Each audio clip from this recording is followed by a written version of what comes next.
want to take a moment to welcome everybody to the Watch This Shit podcast. You could have been anywhere in the world, but you're here with us. My name is Seneca, the movie professor. With this podcast, we're going to give you the definitive decision on whether you should go view a new movie release or not. It's real easy. If we say, watch this shit, stop what you're doing, and go enjoy some good cinema. If we say, don't watch this shit, avoid it as you would a barbecue joint that never has a line. Or don't, do what you want. It may be fun. It may force you to waste money on an inferior product. You don't want to listen to us? You put your life in your own hand. Hmm. All right, here we go. Come here, DC. No, no, no. I'm not going to do anything to you. Just come here. You need to get your shit together and keep it together. Why every time you put out a movie, I got to be ready to whoop your ass? Okay, that's out of my system. Now we can review Blue Beetle, The Adventures of the Diet Pepsi version of Iron Man, a doubly worse interpretation of what we've already seen. You don't know who Blue Beetle is? No worries. By the end of this movie, you won't give a damn. DC, or Detective Comics as all my nerds know them, has a pantheon of amazing characters. This comic universe could quite possibly have more unique characters than any other property. So, when they went way to the bottom of the list and picked up Blue Beetle to serve as their next franchisable movie, I immediately screamed, what the fuck are you thinking? Don't get me wrong. Beetle has some great stories, especially the Jaime Reyes character. Young Justice season 2 was basically Beetle's story with the rest of the team thrown in, so it didn't have to be a separate cartoon series. But I knew we were not going to get that here. Warner Brothers was not going to let audiences jump into a story already in progress. I am getting tired of origin stories. One of the coolest things about Young Justice is the story is already in motion when the audience joins. Smart dialogue and plot help you understand what is happening and what has happened prior to the events that you see. We didn't have to watch Jaime get connected to the scarab. It was there. Then we got to work through the mystery of what it is and what it is doing to this young man. If movies keep treating their audiences as if they are stupid, the audience is going to eventually return the same sentiment. If you want to see a great DC movie, you mostly have to go to the animation side of their product. A few of the live action movies have lived up to the potential of the brand, but the cartoons, they got you covered. I'm about to start providing suggestions. The anime series, starting with Mask of the Phantasm, Flashpoint Paradox, Doom, Assault on Arkham, and so many others have been anywhere from great to amazing. Not Killing Joke though. That one was pretty damn bad. There's a recent DC animated show on HBO Max called My Adventures with Superman. It is freaking phenomenal. It blends comics and anime in a seamless combination of the best qualities of both. The characters, writing, and visuals are all superb. It may have been done elsewhere, but this is my first time seeing a cartoon character of my race that has two-tone hands. Every other cartoon just colors both sides of the hand brown. After seeing it done the correct way, it's eye-opening. You mean to tell me this whole time all someone had to do was care that they added this small detail showing that people other than themselves are visible? Wow. Wow. This isn't a My Adventures with Suits review? Damn it. I guess I gotta talk about Blue Beetle. Funny enough, I don't have all bad things to say about this film. I am happy and ecstatic that the Latinx community got a blockbuster that has a large amount of representation. The way Black Panther was such an important picture for Black people and Shang-Chi was for my Asian homies, I felt the Hispanic community deserved a place there as well. On one hand, I want people to go see it so that Hollywood doesn't get the wrong idea that a Mexican-led superhero film can't be profitable. On the other hand, I don't want people to support such a poor entry and misrepresentation of their culture. Studios do better. All people want to see themselves on a silver screen. But let's do this. Let's put out the best possible product instead of just doing something just to say it was done. Just made a realization. I didn't even tell y'all what this movie is about. Okay, let's go. A Mexican family is struggling to keep their home after their business failed due to the patriarch's heart condition. The eldest son returns from college with a goal to help his family rebound from their setback.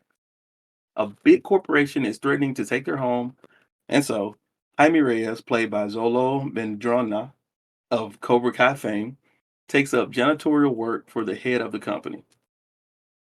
It's very let's call it what it is. It's disrespectful. This kid has a pre-law degree and is reduced.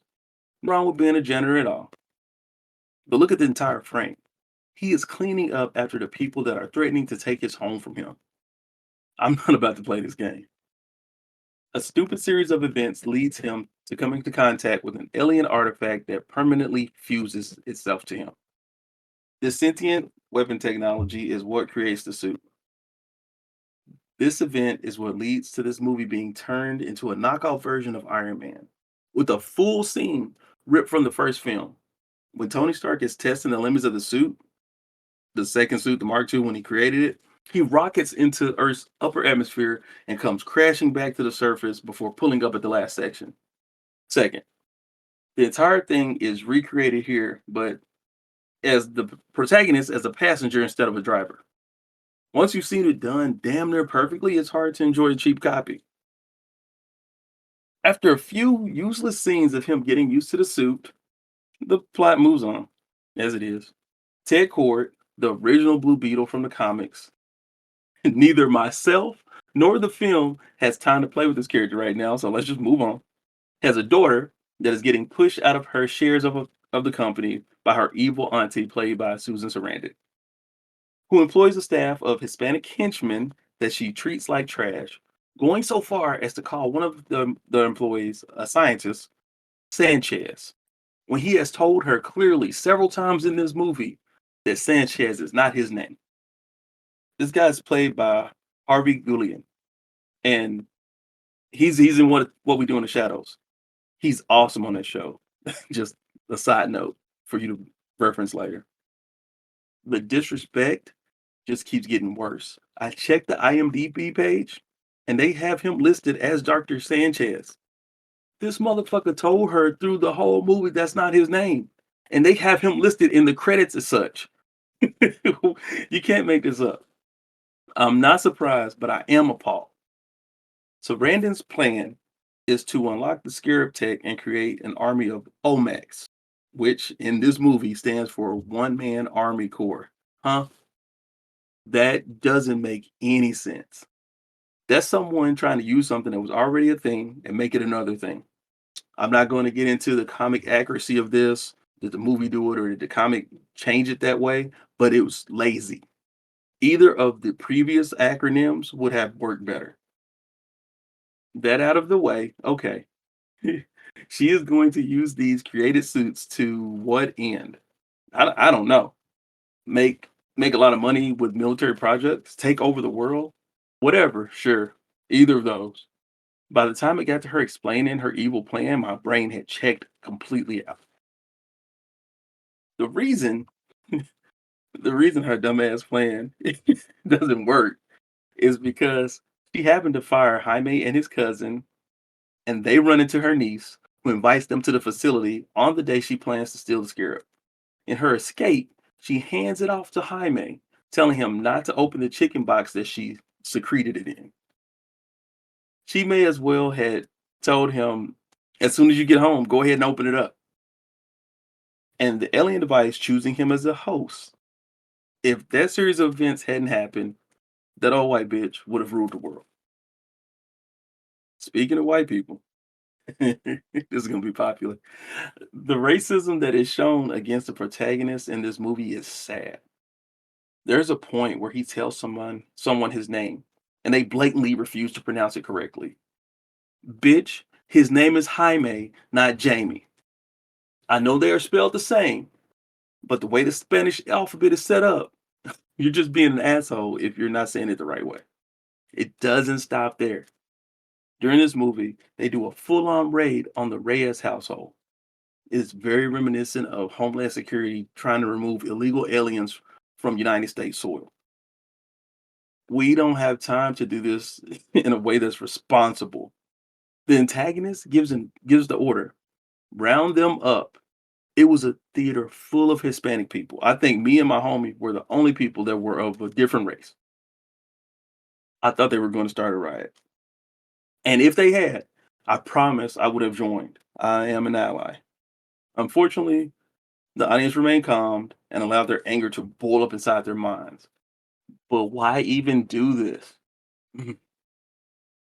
So, the director, Angel Manuel Soto, is from Puerto Rico.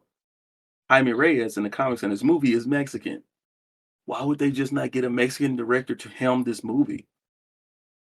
That way, they would have definitely been properly represented. The same way Coogler did Black Panther. Nothing against Soto. No, fuck that. Everything against Soto. He doesn't have any other Hollywood credits under his belt. This is what we're going to start him on. The studio wanted a person they could easily feed orders to who didn't have the ability to push back.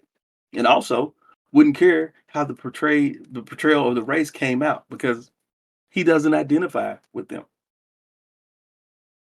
I I really don't like ripping DC movies to pieces, but if I read any of these scripts, that is exactly what I would do. Warner Brothers is so afraid of letting the spirit of the comic shine through in the movies that they always dilute and dumb down the product. Instead of making bright, vibrant worlds where the impossible is possible, they try to rationalize everything. It's a fictional world. Don't over explain and try to bring down everything to our level. This can work. The Dark Knight is proof, but most of these things need room to be fantastical. I blame Zack Snyder. The movies that had to follow his pattern have been dull and lack the magic that I know this IP can produce. I pray that they give it some distance before James Gunn takes charge. I know they announced they want Superman Legacy to come out in 2025, but less than 2 years is not enough to wash the bad taste from the public's collective mouth. Stop this damn train. Decide the proper destination, build the track, then start again. Don't try to run the train and build a track as you're running it. That's fucking ridiculous. I ain't gonna hold you. Don't watch this shit. I have I have probably several other points I could make. The underutilization of Becky G, she's the voice of the scarab. The terrible CGI in the opening, the unfunny auxiliary characters, including George Lopez, the spirit realm conversation with Jaime and his father that looked again very similar to the make believe world of Ant Man Quantumania. But I really feel like I'm beating a dead horse.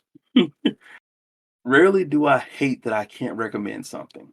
If the studio makes a product that should not garner any support, then that's what the movie's fate is.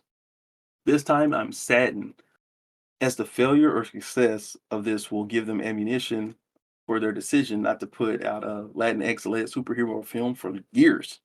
Hell, Black Panther was a success, and the only black led superhero film we've had since then was Black Panther 2.